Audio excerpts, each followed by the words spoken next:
अस्सलाम वालेकुम बच्चों, क्या हाल चाल है? कैसे हैं आप सब लोग? आई होप कि आप सब ठीक होंगे। बच्चों, मैं हूं आपका फ़िज़िक्स इंस्ट्रक्टर अदील अख्तर और आज हम डिस्कस करने जा रहे हैं हमारे एमडी कैट का जो सबसे पहला टॉपिक है, फोर्स एंड मोशन। बच्चों, हम दो चीज़ें यहाँ पे करेंगे। एक तो हम जो पास्ट एग्ज़ाम हमारे हुए हैं एमडी कैट के, उसमें इस टॉपिक से रिलेटेड जितने भी एमसीक्यूज़ आ चुके हैं उन सबको सॉल्व करेंगे, उनको डिस्कस करेंगे और साथ ही मैं कुछ टेक्निक्स भी आपको बताऊंगा कि अगर किसी टॉपिक से रिलेटेड कोई प्रॉब्लम आता है तो उसको आपने कैसे टैकल करना है। तो जितने भी टॉपिक्स यहाँ पे हैं उनसे रिलेटेड जो है वो मैं आपको थोड़ा थोड़ा एमसीक्यूज़ के साथ ही टेक्निक्स भी बताता जाऊँगा। तो सबसे पहला जो हमारा यहाँ पर एमसीक्यूज़ है और पहला टॉपिक भी हमारा डिस्टेंस और डिस्प्लेसमेंट के मुतालिक है। तो यहाँ पर कुछ बातें जो आपको याद रखनी है बच्चों। जो डिस्प्लेसमेंट होता है, जैसा कि आपको पता है कि डिस्प्लेसमेंट दो पॉइंट्स के दरमियान जो शॉर्टेस्ट डिस्टेंस होता है उसको हम डिस्प्लेसमेंट कहते हैं। यानी कि ये दो पॉइंट है, फ़र्ज़ कर लें ए और बी। इन दो पॉइंट्स के दरमियान अगर आप शॉर्टेस्ट डिस्टेंस लेंगे तो वो कैसे होगा? इस तरह से स्ट्रेट लाइन की शक्ल में होगा। ठीक है, ठीक है। अब ये जो शॉर्टेस्ट डिस्टेंस है ये डिस्प्लेसमेंट है, लेकिन डिस्टेंस जो है वो इसके अलावा ऐसे भी हो सकता है। ठीक है जी, डिस्टेंस जो है वो ऐसे भी हो सकता है। इसका मतलब है कि जो डिस्प्लेसमेंट है ये हमेशा शॉर्टेस्ट डिस्टेंस होता है। लेकिन अगर हम स्ट्रेट लाइन में जा रहे होंगे, याद रखें, अगर हम स्ट्रेट लाइन में जा रहे होंगे तो हमारा जो डिस्प्लेसमेंट और डिस्टेंस है दोनों का मैग्नीट्यूड बराबर हो जाएगा।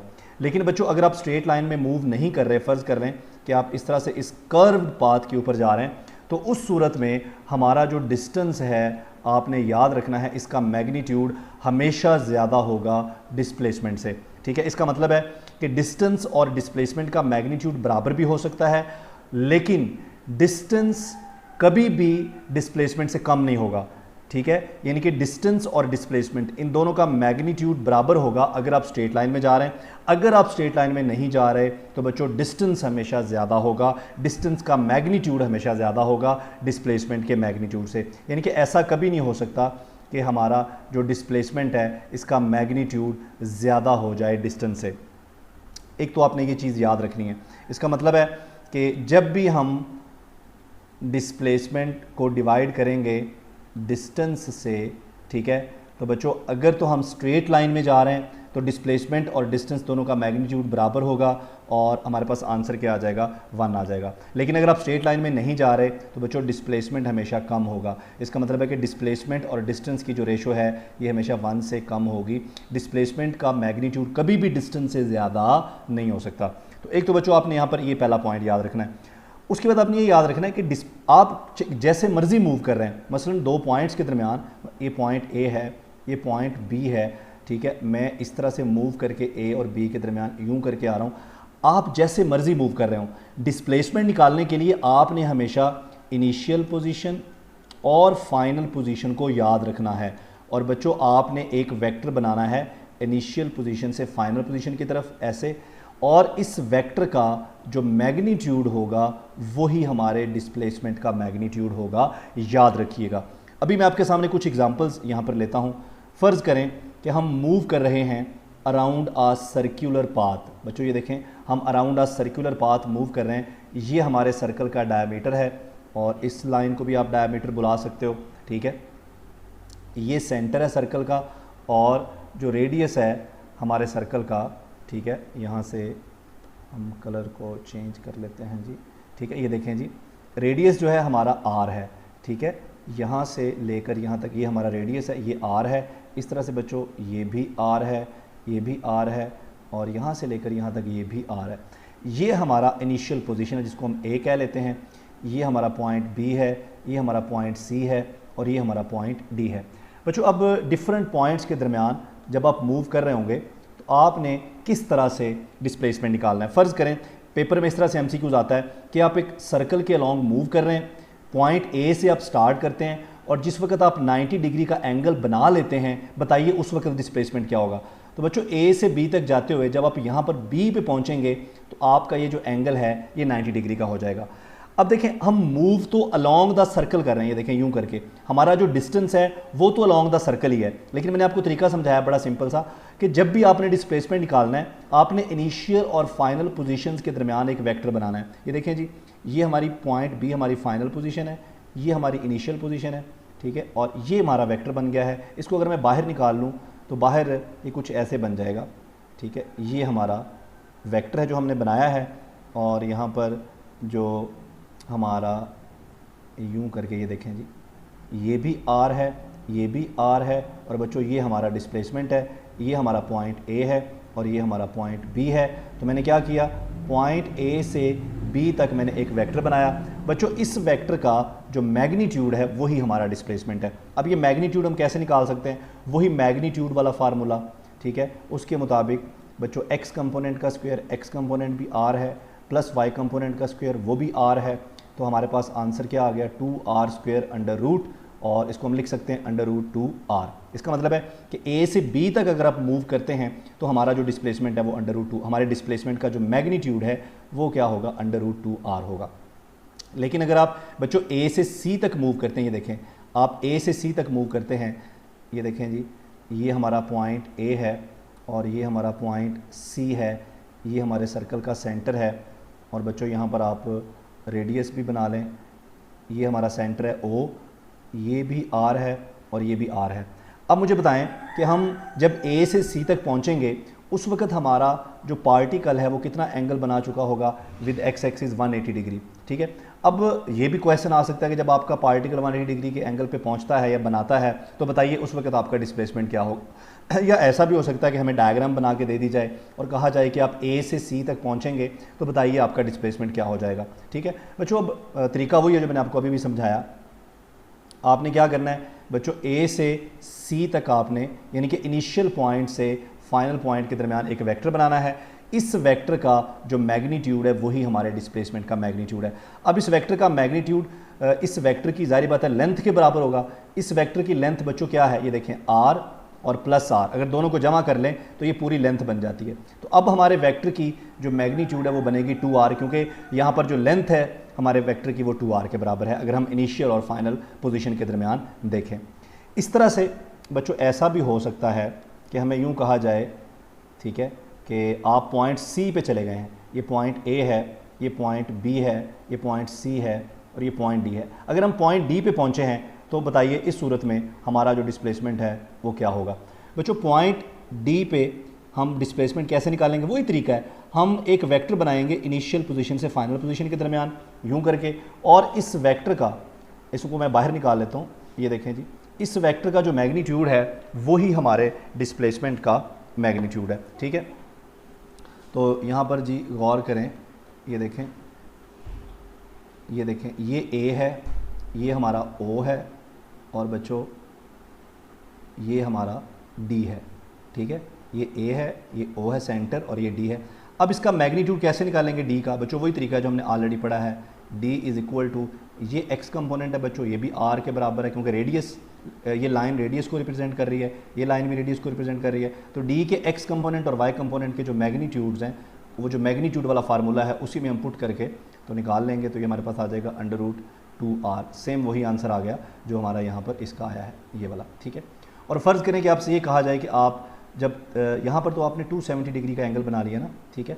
अगर आपसे कहा जाए कि आप 360 डिग्री का एंगल बनाएं सर्कल के अराउंड मूव करते हुए, तो इसका मतलब है कि हम जहाँ से शुरू करेंगे उसी पॉइंट पे वापस आ जाएंगे। तो इस सूरत में हमारा जो डिस्प्लेसमेंट है बच्चों वो क्या हो जाएगा, ज़ीरो हो जाएगा, क्योंकि हम उसी पोजीशन पे वापस आ गए, और हमारा जो डिस्प्लेसमेंट का मैग्नीट्यूड है वो भी ज़ीरो हो जाएगा, क्योंकि हम यहाँ पर कोई वेक्टर नहीं बना सकते। जिस पॉइंट से आपने स्टार्ट किया आप उसी पॉइंट पर वापस आ गए। तो ये कुछ एग्जाम्पल्स हैं जो आपने जहन में रखनी है, ठीक है, ये आपको बहुत हेल्प करेंगी डिस्प्लेसमेंट के रिलेटेड। अच्छा जी, कुछ और यहाँ पर हम एग्जांपल ले लेते हैं। फ़र्ज़ करें कि हम मूव करें अलॉन्ग द रेक्टेंगुलर पाथ, ठीक है। फ़र्ज़ कर लें बच्चों एक रेक्टेंगल है, ठीक है, ए बी सी और डी, ठीक है। ये साइड की लेंथ जो है वो 2 मीटर है, ये भी 2 मीटर है, फ़र्ज़ कर लें ये 1 मीटर है और ये 1 मीटर है। अब आपसे कहा जाता है जी कि आप ए से मूव करते हुए बी पे पहुँचते हैं, तो बताइए जी आपका डिस्प्लेसमेंट क्या होगा, ठीक है। बच्चों देखें, अगर आप ए से बी तक जा रहे हैं तो ए से बी तक आप अपना वेक्टर बनाएं इनिशियल से फाइनल पोजीशन के दरमियान, और इस वेक्टर की जो लेंथ है वही हमारे डिस्प्लेसमेंट का मैग्नीट्यूड होगा। तो इस वेक्टर की लेंथ वही होगी जो इस साइड की लेंथ है, और वो क्या है 2 मीटर। तो हमारे डिस्प्लेसमेंट का जो मैग्नीट्यूड है यहाँ पर वो क्या आ गया, 2 मीटर आ गया, ठीक है। अगर आपसे कहा जाए कि आप ए से सी पे गए हैं, तो अब गए तो ऐसे हैं कि पहले हम ए से बी पे गए हैं, फिर हम बी से सी पे गए हैं, लेकिन डिस्प्लेसमेंट अब जैसे अब डिस्टेंस जैसे मर्जी हो, हमें कोई फ़र्क नहीं पड़ता, हमने डिस्प्लेसमेंट हमेशा एक ही तरीके से निकालना है। कैसे? इनिशियल पोजीशन और फाइनल पोजीशन के दरमियान वेक्टर बना देना है। अब इनिशियल पोजीशन ए है और फाइनल पोजीशन सी है, ये वेक्टर बन गया बच्चों। इस वेक्टर का जो मैग्नीट्यूड है वही हमारे डिस्प्लेसमेंट का मैग्नीट्यूड है। इसी तरह से आपसे कहा जाता है कि जी आप ए से डी पे गए हैं। अब देखें ये ए है और ये डी है, हमें नहीं देखना कि आप कैसे गए, ऐसे गए, ऐसे गए, ऐसे गए, हमने इनिशियल और फाइनल पोजीशन के दरमियान एक वेक्टर बनाना है और उस वेक्टर का जो मैग्नीट्यूड है वही हमारे डिस्प्लेसमेंट का मैग्नीट्यूड होगा। तो ये कुछ प्रॉब्लम्स थे बच्चों, कुछ हिंट्स या कुछ कह लें या कुछ टेक्निक्स थी डिस्प्लेसमेंट के प्रॉब्लम्स को सॉल्व करने के लिए। तो अभी ज़रा इस प्रॉब्लम पे आ जाते हैं जो पास्ट पेपर में आई हुई है। The ratio of displacement along diameter. बच्चों आप मूव कर रहे हैं अलॉन्ग डायामीटर, डिस्प्लेसमेंट हमने निकालना है अलॉन्ग डायामीटर, ठीक है। यानी कि आप मूव तो ऐसे कर रहे होंगे, सारी बात है, ये आपका पॉइंट ए है और ये आपका पॉइंट बी है और ये लाइन जो है बच्चों ये डायमीटर को रिप्रेजेंट कर रही है, ठीक है। तो बच्चों अब देखें आप मूव तो ऐसे कर रहे हैं, यूँ आप यूँ यहाँ से यहाँ ऐसे आए हैं, लेकिन हमें क्या चाहिए बच्चों? हमें तो चाहिए डिस्प्लेसमेंट, और वो उसका तरीका सिंपल है कि ए और बी इनिशियल और फाइनल पोजीशन के दरमियान एक वेक्टर बनाएं, ठीक है। तो ये जो वेक्टर है इसकी जो भी लेंथ होगी वही हमारे डिस्प्लेसमेंट की लेंथ होगी। तो ये जो डायमीटर वाला लेंथ होती है किसके बराबर होती है बच्चों? ये बराबर होती है 2r के, ठीक है। इसका मतलब है कि यहाँ पर जो हमारा डिस्प्लेसमेंट है उसका मैग्नीट्यूड कितना है बच्चों? 2r। और डिस्टेंस, ठीक है, डिस्टेंस जो है वो इस तरह से है, ए से बी तक हम यूं करके गए, ये सेमी सर्कल बन रहा है बच्चों, हाफ सर्कल। तो सर्कल का जो पूरा हमारा सर्कमफेरेंस होता है वो 2πr, यानी कि पूरी लेंथ जो है यहाँ से यहाँ तक कि 2πr होती है, लेकिन हमने हाफ लेंथ कवर की है तो वो क्या होगी? πr। यहाँ पर क्या कहा गया है कि डिस्प्लेसमेंट और डिस्टेंस इनकी जो मैग्नीट्यूड है उनकी रेशो निकालें। तो ये देखें डिस्प्लेसमेंट तो हमने कहा 2r है और डिस्टेंस हमने कहा 2π, simply the ratio of displacement along diameter and total distance, total distance along circle. अब टोटल डिस्टेंस जो है वो ऐसे यहाँ से यहाँ तक वो 2πr लेंथ के बराबर है। तो डिस्प्लेसमेंट हमारा डिस्टेंस हमारा 2πr ही होगा। तो यहाँ नीचे 2πr पुट करेंगे, जो 2r से 2r कैंसिल हो जाएगा, ऊपर 1 बचेगा और नीचे पाई बचेगा। इसको हम लिख सकते हैं 1/π। तो यहाँ पर जो सही आंसर है हमारा वो ये है 1/π। नेक्स्ट क्वेश्चन जो है बच्चों ये भी हमारा स्पीड के मुतालिक है। यहाँ में कहा गया है Arshad driving down 7th street. Arshad कहीं पर भी ड्राइव कर रहा है, ही ड्राइव्स 150 मीटर, यानी कि उसका जो डिस्टेंस है बच्चों वो 150 मीटर है और कितने टाइम में उसने इसको कवर किया है? 18 सेकंड में कवर किया है। Assuming he is not speeding up और स्लोइंग डाउन, यानी कि उसकी जो स्पीड है वो कांस्टेंट है या यूनिफॉर्म है।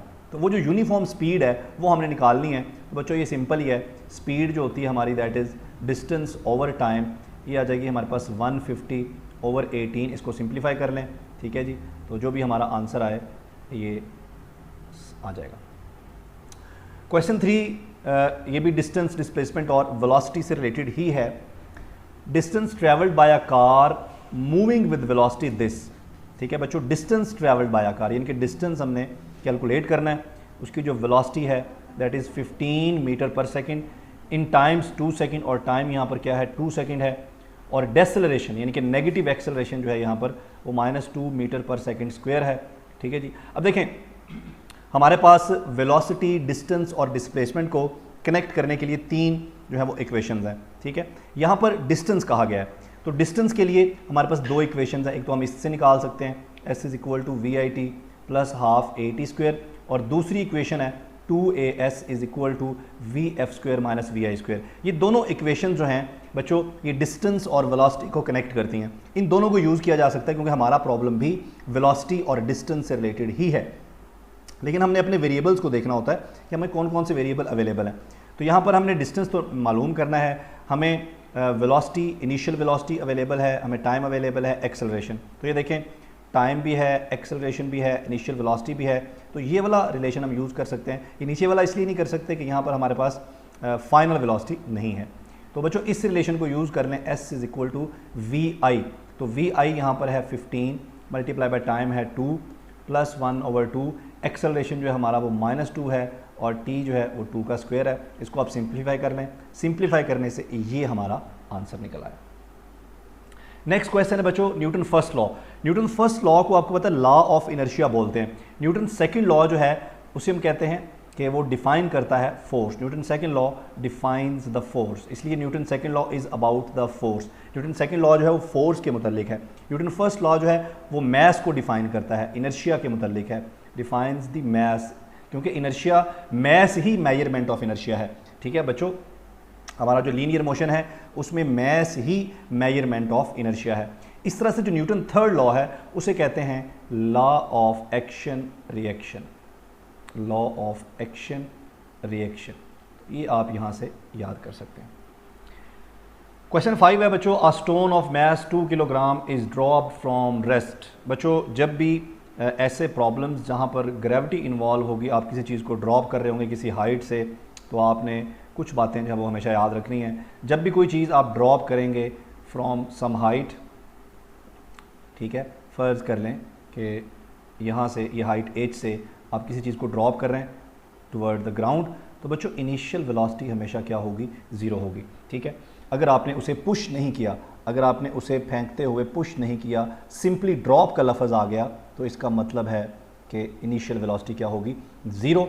और इसी तरह से जब आप किसी चीज़ को ग्राउंड से फेंकते हैं ऊपर की तरफ, तो बच्चों उस सूरत में जब ये अपनी मैक्सिमम हाइट पे पहुंचेगा तो इसकी जो फाइनल वेलोसिटी है वो क्या होगी, ज़ीरो। और जब ये वापस ग्राउंड पे पहुंचेगा तो जो इसकी इनिशियल वेलोसिटी थी वही इसकी फाइनल वेलोसिटी होगी। याद रखें, जब कोई चीज़ ग्राउंड से आप ऊपर की तरफ फेंकते हैं तो मैक्सिमम हाइट पे जाके उसकी वेलोसिटी ज़ीरो होती है, लेकिन जब ये चीज़ दोबारा ग्राउंड पे रिटर्न होती है तो जिस स्पीड से आपने इसको फेंका था ये उसी स्पीड से वापस आती है, अगर हम एयर फ्रिक्शन को निगलेक्ट कर दें। ठीक है, एयर फ्रिक्शन को हम निगलेक्ट कर दें, तो ये 2-3 पॉइंट्स हैं जो आपने याद रखने हैं। इसके अलावा कुछ यहाँ पर हमने कन्वेंशंस भी बनाए हुए हैं कि अगर आप नीचे से ऊपर की तरफ जा रहे हैं तो हमारा जो जी है दैट विल बी नेगेटिव, क्योंकि आप फोर्स ऑफ ग्रेविटी के अगेंस्ट मूव कर रहे हैं, और अगर आप ऊपर से नीचे आ रहे हैं तो जी विल बी पॉजिटिव, क्योंकि आप फोर्स ऑफ ग्रेविटी की डायरेक्शन में ही मूव कर रहे हैं। क्लियर हो गया? तो ये कुछ बातें हैं जो आपने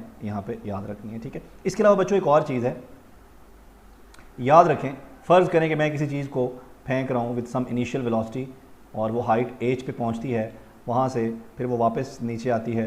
बच्चों इसकी फ़्लाइट के दौरान जो पॉइंट्स सेम हाइट पे होंगे, मसलन ये 2 पॉइंट्स हैं, ये सेम हाइट पे हैं, एक पॉइंट अपवर्ड फ्लाइट के दौरान और एक पॉइंट मैंने डाउनवर्ड फ्लाइट के दौरान लिया है। इस तरह ये 2 पॉइंट सेम हाइट पे हैं, इस तरह से ये 2 पॉइंट सेम हाइट पे हैं। ठीक है बच्चों, इन सारे पॉइंट्स पर जो वेलोसिटी होगी वो क्या होगी, सेम होगी, चाहे आप ऊपर को जा रहे हैं या आप नीचे को जा रहे हैं, इन पॉइंट्स पर जो स्पीड है हमारे ऑब्जेक्ट की वो क्या होगी, सेम होगी। ठीक है, तो ये भी आपने नोट कर लेना है। अब इन्हीं पॉइंट्स को जहन में रखते हुए देखते हैं हमें ये प्रॉब्लम क्या दिया गया। ये पास पेपर से प्रॉब्लम है। अच्छा जी, तो अभी हम इस प्रॉब्लम को सॉल्व करते हैं जो हमें यहाँ पर दिया गया है। अभी जो हमने आइडियाज़ डिस्कस किए हैं उसके मुताबिक, तो बच्चों प्रॉब्लम यह है कि a stone of mass 2 kg, stone का जो मैस है बच्चों that is 2 kg is drop from rest. अब देखें, रेस्ट से ड्रॉप किया है तो आपको पता चल गया इनिशियल वेलोसिटी क्या होगी, ये 0 होगी, और हाइट जो है ग्राउंड से वो 5 मीटर है। What is velocity at 3 metre above the ground, तो फाइनल वेलोसिटी बच्चों मालूम करनी है, और यहाँ पर हम बना लेते हैं इसको। ये देखें जी बच्चों, टोटल हाइट जो है दैट इज़ 5 मीटर, और यहाँ तक जो हाइट है वो है 3 मीटर। तो हमने इस पॉइंट पे, इस पॉइंट को आप x कह लें, इस पॉइंट के ऊपर हमने उसकी फाइनल वेलोसिटी निकालनी है, जबकि वो ऊपर से नीचे की तरफ आ रहा है। तो बच्चों ये देखिए टोटल 5 मीटर है, अगर यहाँ तक ग्राउंड से, ज़मीन से यहाँ तक 3 है तो बाकी कितनी होगी, 2 मीटर।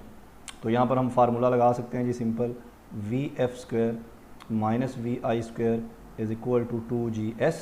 तो बच्चों फाइनल वेलोसिटी हमें कैलकुलेट करनी है, इनिशियल तो 0 है, is equal to 2 multiply by g को 10 ले लें, और s डिस्टेंस देखें यहाँ से यहाँ तक आते हुए इसने कितना डिस्टेंस ट्रैवल किया बच्चों, 2 मीटर। तो 2 हो जाएगा, vf² इज़ इक्वल टू 40, अब आप अंडर रूट ले लें बच्चों दोनों तरफ, तो vf is equal to 6.3 something हमारा आंसर आ जाएगा। नेक्स्ट क्वेश्चन है बच्चों हमारा स्लोप के मुतालिक, slope of velocity time graph. तो सबसे पहले तो आप ये देखें कि मैं यहाँ पर वेलोसिटी टाइम ग्राफ बना लेता हूँ बच्चों। ये हमारे पास वेलोसिटी है y एक्सिस पे और टाइम है हमारे पास x एक्सिस पे। बच्चों वेलोसिटी टाइम ग्राफ की जो स्लोप है ये स्लोप हमें क्या देती है, ये हमें एक्सेलरेशन देती है। So slope is equal to acceleration, ठीक है। अब ये जो मैंने बनाया है, ये यहाँ पर देखें हमारी स्लोप का जो एंगल है वो कांस्टेंट है। अगर एंगल कांस्टेंट है तो एक्सेलरेशन भी यहाँ पर यूनिफॉर्म है, ठीक है। लेकिन हमें कहा गया है कि जी स्लोप सेम नहीं है, बल्कि वो डिफरेंट पॉइंट्स के ऊपर डिफरेंट है। तो हम यहाँ पर बना लेते हैं। एक तो स्लोप ऐसे बन सकती है बच्चों, डिफरेंट पॉइंट्स पे डिफरेंट स्लोप यूँ बन सकती है, ठीक है। इसके अलावा चलें पहले इसको डिस्कस कर लेते हैं हम, ठीक है बच्चों। अगर इस तरह से स्लोप बनी है तो अब ये देखें हमारा जो एंगल है एक्स एक्सिस के साथ, ये देखें यहाँ पर, फिर आप यहाँ पर बना लें, फिर आप यहाँ पर बना लें, ठीक है। अब ये जो एंगल है देखें, एंगल इंक्रीज़ हो रहा है जो हम आगे बढ़ रहे हैं। अगर एंगल इंक्रीज़ हो रहा है तो इसका मतलब है स्लोप इंक्रीज़ हो रही है, और स्लोप इंक्रीज़ हो रही है तो इसका मतलब है एक्सेलरेशन इंक्रीज़ हो रहा है, ठीक है। लेकिन ऐसा भी तो हो सकता है कि हमारी जो स्लोप है वो कुछ इस तरह की हो, ये देखें इन डिक्रीजिंग स्लोप, यूँ करके यूँ। ये जो मैंने बनाई है ये इंक्रीजिंग स्लोप है, ये वाली इंक्रीजिंग स्लोप है बच्चों, ये डिक्रीजिंग स्लोप है। अब डिक्रीजिंग स्लोप में अगर आप एंगल को देखेंगे मुख्तलिफ पॉइंट्स पे, तो एंगल जो है यहाँ पर देखें बच्चों आहिस्ता आहिस्ता क्या हो रहा है, डिक्रीज़ हो रहा है। अगर एंगल डिक्रीज़ हो रहा है तो मतलब स्लोप डिक्रीज़ हो रही है, और स्लोप डिक्रीज़ हो रही है तो एक्सेलरेशन डिक्रीज़ हो रहा है। तो यहाँ पर दोनों ऑप्शन ही हो सकते हैं, इंक्रीजिंग भी और डिक्रीजिंग भी। लेकिन हमें चूज़ करना है जो हमें अवेलेबल है उसमें से जो सूटेबल है। तो इसमें इंक्रीजिंग एक्सेलरेशन वाला ज़्यादा सूटेबल है, क्योंकि यहाँ पर वेलोसिटी यूनिफॉर्म तो नहीं है, एक्सेलरेशन एवरेज भी नहीं है, कांस्टेंट भी नहीं है, तो एक्सेलरेशन चेंज हो रहा है। अब वो इंक्रीज़ भी हो सकता है, डिक्रीज़ भी, लेकिन यहाँ पर सिर्फ इंक्रीज़ का ऑप्शन है, तो यही हम चूज़ करेंगे। नेक्स्ट है बच्चों, इफ़ दो ऑब्जेक्ट्स हैं, उनके मैसेज बराबर हैं, moving toward each other with same speed, उनकी स्पीड भी सेम है और दोनों एक दूसरे की तरफ बढ़ रहे हैं, ठीक है जी, सेम स्पीड और सेम मैस के साथ, ठीक है। Then what will be the final momentum after elastic head on collision. बच्चों अगर इनका हेड ऑन कोलिजन हो जाता है तो इनका फाइनल मोमेंटम क्या होगा। बच्चों हमने law of conservation of momentum यहाँ पर अप्लाई करना है। उसके मुताबिक जो इनिशियल मोमेंटम होना चाहिए वही फाइनल होगा। अभी फाइनल तो हम नहीं निकालते, हम इनिशियल निकाल लेते हैं।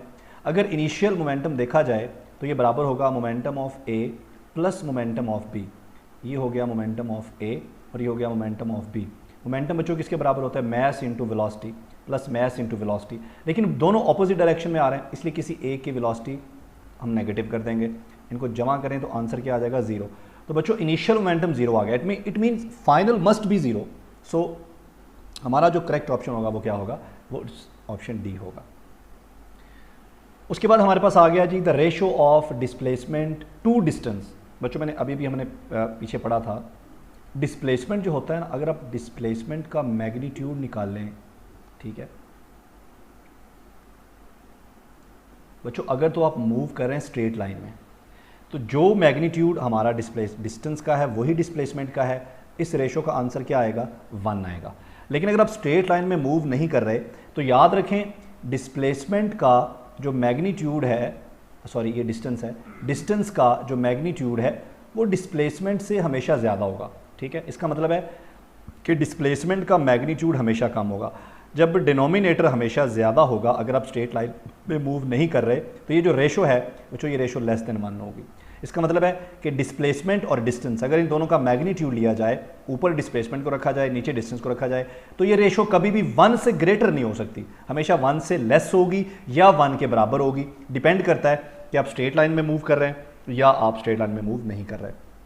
तो आंसर क्या होगा बच्चों, इक्वल और लेस देन 1। नेक्स्ट हमारे पास है बच्चों, if a force of 12 newton, देखें जी फोर्स हमारी 12 न्यूटन है, acts on a car and changes the momentum from 36 to 60। तो मोमेंटम में जो चेंज है बच्चों वो होगा final momentum minus initial momentum. तो फाइनल यहाँ पर 60 न्यूटन सेकेंड है और इनिशियल जो है वो 36 न्यूटन सेकेंड है। तो बच्चों आंसर क्या आ गया, 24 न्यूटन सेकेंड। ये आ गया चेंज इन मोमेंटम, और फोर्स भी गिवन है, टाइम निकालना है बच्चों। तो हमने पढ़ा कि न्यूटन सेकेंड लॉ जो है उसके मुताबिक rate of change of momentum is equal to applied force. यहाँ से अगर टी निकाला जाए तो ये आएगा डेल पी ओवर एफ। तो डेल पी यहाँ पर जो है वो हमारे पास क्या निकला है 24 और एफ है 12। तो बच्चों आंसर क्या आ गया 2 सेकेंड, ये आंसर आ गया। नेक्स्ट हमारे पास इलास्टिक कोलिजन के मुतालिक क्वेश्चन है, ये बड़ा सिंपल सा है, इसको आप खुद ही कर सकते हैं जी बच्चों। अब आ जाए ज़रा प्रोजेक्टाइल पे। प्रोजेक्टाइल को पढ़ने से पहले ज़रा 2-3 बातें जो प्रोजेक्टाइल से मुतल्लिक हैं वो मैं आपको डिस्कस करता हूँ आपके साथ। जो सिंपल बातें हैं ना कि प्रोजेक्टाइल की जो ट्रेजेक्ट्री होती है वो हमेशा पैराबोला होती है, प्रोजेक्टाइल का मोशन जो है वो 2 डायमेंशनल होता है, ठीक है। ये सारी बातें जो है वो आपको पता है, ठीक है। मैं थोड़ी सी प्रॉब्लम्स रिलेटेड चीज़ें डिस्कस करूँगा आपके साथ, कुछ टेक्निक डिस्कस करूँगा। तो बच्चों सबसे पहले आप याद रखिए प्रोजेक्टाइल का जो टाइम ऑफ फ्लाइट है ना, टाइम ऑफ फ्लाइट, ज़रा इसकी बात कर लेते हैं, ये बड़ा इंपॉर्टेंट है, ठीक है। फ़र्ज़ कर लें कि हमारे पास यहाँ पर 2 प्रोजेक्टाइल्स हैं, ठीक है बच्चों। एक ये ऑब्जेक्ट ए है, ठीक है, और इसके साथ यहाँ पर एक दूसरा ऑब्जेक्ट रख लेते हैं, ऑब्जेक्ट बी, ठीक है बच्चों। इन दोनों को हमने सेम टाइम पे ड्रॉप करना है, लेकिन ऐसे कि जो ऑब्जेक्ट बी है ना, इसको हमने एक्स एक्सिस में कुछ वेलोसिटी देनी है, यानी कि इसकी वेलोसिटी का जो एक्स कंपोनेंट है वो कुछ ना कुछ हम उसको देंगे, वो नॉन ज़ीरो नहीं होगा, ठीक है। और जो दूसरा ऑब्जेक्ट है इसको हम ड्रॉप करेंगे सिंपली यहाँ से ऐसे करके, ठीक है बच्चों। अब इन दोनों की जो फाइनल वेलोसिटीज़ होंगी ना, आपको पता है कि फाइनल वेलोसिटी जो है वो बराबर होती है फाइनल वेलोसिटी का x component plus final velocity का वाई कंपोनेंट। बच्चों याद रखें प्रोजेक्टाइल मोशन के दौरान जो वेलोसिटी का एक्स कंपोनेंट होता है ये तो रहता है कांस्टेंट, इसलिए टाइम ऑफ फ्लाइट जो है वो वी एक्स पे डिपेंड नहीं करता।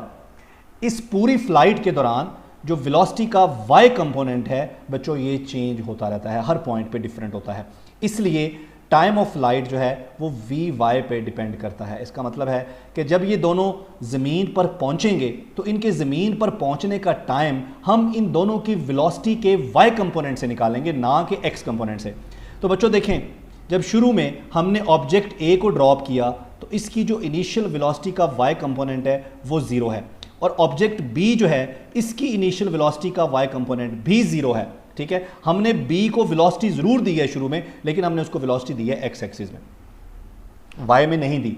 इसका मतलब है कि दोनों की जो इनिशियल वेलोसिटी का वाई कंपोनेंट है वो 0 है या सेम है, इसलिए अब जो ऑब्जेक्ट बी है ये यूं करके पैराबोला बनाते हुए नीचे ज़मीन पर पहुंचेगा, और ऑब्जेक्ट ए जो है ये स्ट्रेट लाइन में ज़मीन पर पहुंचेगा। लेकिन मज़े की बात है कि दोनों ज़मीन पर सेम टाइम में पहुंचेंगे, लेकिन दोनों की वेलोसिटीज़ क्या होंगी, डिफरेंट होंगी। ये आपने बच्चों याद रखना है। क्लियर हो गया, ठीक है। अगर ना समझ आए तो इसी को दोबारा रिवाइज कर लें। अब एक और यहाँ पर इंपॉर्टेंट चीज़ हम डिस्कस करते हैं, ठीक है जी। ये देखें जी, अब 2 ऑब्जेक्ट से पहले की तरह ही ऑब्जेक्ट ए है हमारे पास, ठीक है, और यहाँ पर एक दूसरा ऑब्जेक्ट है हमारे पास बी। बच्चों ऑब्जेक्ट ए को हम यूं ड्रॉप करते हैं ग्राउंड की तरफ, और इसको हम इनिशियल वेलोसिटी दे देते हैं v, जबकि ऑब्जेक्ट दूसरा जो है बी उसे हम क्या करते हैं, ऑब्जेक्ट बी को हम उसी वेलोसिटी के साथ ऊपर की तरफ फेंक देते हैं यूं करके, ठीक है। सेम वही वेलोसिटी दी है हमने इसको भी, ठीक है बच्चों। अब ये दोनों ग्राउंड पर डिफरेंट टाइम पे पहुंचेंगे, ये तो तय है, ठीक है। लेकिन मज़े की बात है कि दोनों की जो फाइनल वेलोसिटीज़ हैं वो क्या होंगी, वो सेम होंगी। क्यों सेम होंगी बच्चों, ये जो ऑब्जेक्ट ऊपर की तरफ गया है, ठीक है, जब ये यहाँ पहुँचेगा अपनी मैक्सिमम हाइट पे तो इसकी जो वेलोसिटी है वो 0 हो जाएगी। जब ये वापस नीचे आएगा, नीचे आते हुए जब वो इस पॉइंट पे पहुंचेगा जिस पॉइंट से हमने इसे फेंका था, तो इसकी वेलोसिटी दोबारा से क्या हो जाएगी, v हो जाएगी। तो इस पॉइंट से जब हमने a को फेंका था तो उसकी वेलोसिटी भी v ही थी। तो जब ये ऊपर जाने वाला यहाँ इसी पॉइंट से नीचे की तरफ आएगा तो उसी वेलोसिटी के साथ उसी इनिशियल वेलोसिटी के साथ नीचे आएगा जिसके साथ हमने a को फेंका है। सो दोनों की वेलोसिटीज़ जो हैं वो सेम हो जाएंगी, इसलिए जब ये ग्राउंड पे पहुंचेंगे तो इनकी फाइनल वेलोसिटीज़ भी सेम हो जाएंगी, ठीक है जी। तो अब यहाँ पर एक और बात हम डिस्कस करते हैं। यहाँ पर तो हमने ये कहा कि हमने दोनों को सेम वेलोसिटी दी, एक को ऊपर फेंका एक को नीचे फेंका एक ही पॉइंट से। लेकिन अगर थोड़ी सी सिचुएशन हम चेंज कर लें यहाँ पर, ठीक है, हम ऐसा कर लेते हैं कि एक ऑब्जेक्ट को सिंपली ड्रॉप करते हैं यहाँ से, यानी कि उसको हम इनिशियल वेलोसिटी 0 देते हैं, और जो दूसरा ऑब्जेक्ट है उसे हम ऊपर की तरफ फेंकते हैं विद सम वेलोसिटी v, ठीक है। अब जब ये ग्राउंड पे पहुँचेंगे तो दोनों की स्पीड भी डिफरेंट होगी और दोनों का जो टाइम है वो तो डिफरेंट ही होगा, ठीक है बच्चों। ये कुछ इंपॉर्टेंट पॉइंट्स हैं जो प्रोजेक्टाइल मोशन से रिलेटेड जो हैं आपने अपने जहन में रखने हैं। अभी मज़ीद हम आगे डिस्कस करते जाते हैं जो जो हमारे पास प्रॉब्लम आते जाते हैं। अभी बात कर लेते हैं रेंज की। बच्चों रेंज जो होती है ये मैक्सिमम होती है एट 45 डिग्री, क्योंकि रेंज के फार्मूले में आपको याद है VI² sin 2 theta over G आता है। ठीक है बच्चों, अब sin 2 थीटा ये 45 पे मैक्सिमम होता है, क्योंकि अगर मैं यहाँ पे थीटा 45 पुट करूँगा ना तो sin 2 थीटा जो है sin 2 थीटा बराबर होगा sin 90 के, और sin 90 की वैल्यू मैक्सिमम होती है, यहाँ पे क्या होती है 1 होती है। बच्चों अगर आप एंगल 45 से इंक्रीज करें या डिक्रीज करें, दोनों सूरतों में ये जो sin 2 थीटा है इसकी वैल्यू कम होना शुरू हो जाएगी। इसका मतलब है कि रेंज 45 डिग्री पे मैक्सिमम होती है, अगर मैं 45 से ज़्यादा करूंगा एंगल तो भी रेंज कम होना शुरू हो जाएगी, और 45 से एंगल कम करूंगा तो भी रेंज कम होना शुरू हो जाएगी। ये बात आपने जहन में रखनी है। उसके बाद अगर हाइट की बात की जाए तो मैक्सिमम हाइट जो होती है ये बराबर होती है हमारे पास VI² sin² theta over 2G। बच्चों इसको मैं यूँ भी लिख सकता हूँ H = VI sin थीटा का होल स्क्वायर और डिवाइडेड बाय 2G। अब ज़रा प्रॉब्लम को देखें। हाइट जो है ये डिपेंड कर रही है इनिशियल वेलोसिटी पे और एंगल पे। ठीक है, देखें the range of projectile depend upon the velocity of projection and the angle of projection for a fix velocity. बच्चों VI कांस्टेंट कर दें। व्हेन एंगल ऑफ प्रोजेक्शन, अगर आप एंगल ऑफ प्रोजेक्शन ज़्यादा करते हैं 45 से, तो बताइए रेंज क्या होगी और हाइट क्या होगी। ठीक है बच्चों, रेंज जो है आपको पता है ये बराबर होती है VI² sin 2 theta over G। बच्चों ये sin 2 थीटा है, अगर मैं एंगल 45 से ज़्यादा करूंगा ना तो sin 2 थीटा कम होना शुरू हो जाएगा, तो रेंज क्या होना शुरू हो जाएगी, कम होना शुरू हो जाएगी। लेकिन मैं अगर एंगल 45 से ज़्यादा करूंगा, ये सिंपली sin थीटा है बच्चों, ये sin 2 थीटा है, ये सिंपली sin थीटा है। अगर मैं एंगल 45 से ज़्यादा करूंगा तो जो सिंपल sin थीटा ना इसकी वैल्यू इंक्रीज होगी। इसका मतलब है कि हाइट इंक्रीज होगी लेकिन रेंज डिक्रीज होगी। ये देखें हाइट इंक्रीज होगी बच्चों लेकिन रेंज डिक्रीज होगी। नेक्स्ट हमारे पास क्वेश्चन जो है बच्चों, आपको पता है कौन सा मिसाइल जो है बैलिस्टिक मिसाइल क्या होता है, अनपावर्ड होता है और अनगाइडेड होता है। नेक्स्ट क्वेश्चन है टाइम ऑफ फ्लाइट, आपको पता ही है क्या होता है। और क्वेश्चन 14 है in order to determine the maximum height of projectile, तो कौन सी इक्वेशन यूज़ करेंगे बच्चों, ये एक्चुअल इक्वेशन है, बाकी सारी सिंपल आप बता सकते हैं, कोई इसमें चीज़ टेक्निकल नहीं है।